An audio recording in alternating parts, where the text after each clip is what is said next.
আপনাদের সামনে মূল্যবান বক্তব্য রাখতেছেন মোহাম্মদ সুবাইল আহমেদ, নাইপাটির দল থেকে।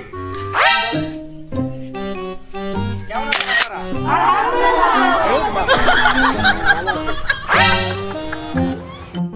আসসালামু আলাইকুম।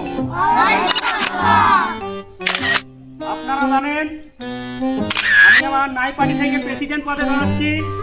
আপনারা আমাকে একটি করে ভোট দিবেন ইনশাআল্লাহ। আর আমি যদি এই দেশের প্রধানমন্ত্রী হতে পাই তাহলে বাংলাদেশে যতগুলো উপজেলা আছে সবগুলো ডিস্ট্রিক্ট বানিয়ে ছাড়িয়ে দেবো ইনশাআল্লাহ। জেলাকে আমি উপজেলায় পরিণত করে দেবো। আপনারা জানেন তার সন্তান ছিল না, তাকে আমি সন্তান দিয়েছি। যার ওয়াল ছিল, বিল্ডিং ছিল, তাকে আমি সাঁচার বেড়া লাগিয়ে দিয়েছি ইনশাআল্লাহ। এটা আমার নাইপাটি থেকে এটা আমার আপনাদেরকে ওয়াদা করতেছি। আপনারা জানেন এই বাংলাদেশে কত কি ঘটেছিল। আমি প্রেসিডেন্ট মোহাম্মদ সুবাইল আহমেদ বলতেছি, বাংলাদেশে যতগুলো মাদ্রাসা আছে, যতগুলো ডিগ্রি কলেজ আছে, সবগুলোকে আমি গণশিক্ষায় পরিণত করে দেব।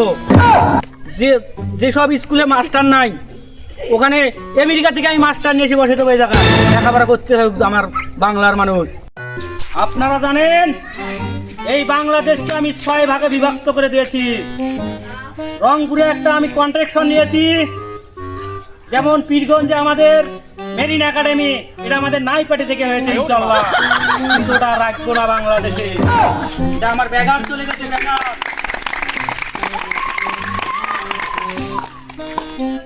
সব আমার বেগার চলে গেছে। আমার বাংলার মানুষ না খেয়ে মরতেছে, আমি আর কোনো দুঃখ নাই, কারণ আমি বাংলার মানুষকে ভালোবাসতে জানি না, মানুষকে ভালোবাসি না। বুঝা গেছে? আপনারা আমাকে যদি প্রধানমন্ত্রী বানান আপনাদের খাদ্য কোনোদিন পাবেন না, কারণ আমি খাদ্যকে ভালোবাসি না, আমি খাদ্যকে অপছন্দ করি। আমার ভাতিজা মোহাম্মদ উজ্জ্বল রহমান, আমি প্রধানমন্ত্রী দায়িত্ব পেলে একে আমি রাষ্ট্রপতি বানিয়ে দেবো। বাংলাদেশ চালিয়ে দিবে, বাংলাদেশ চালিয়ে দিবে।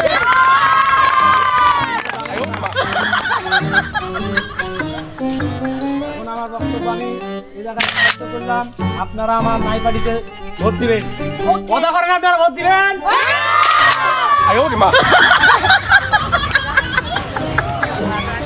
আপনাদের মোহাম্মদ সুবাইল আহমেদের পক্ষ থেকে বক্তব্য শোনার জন্য।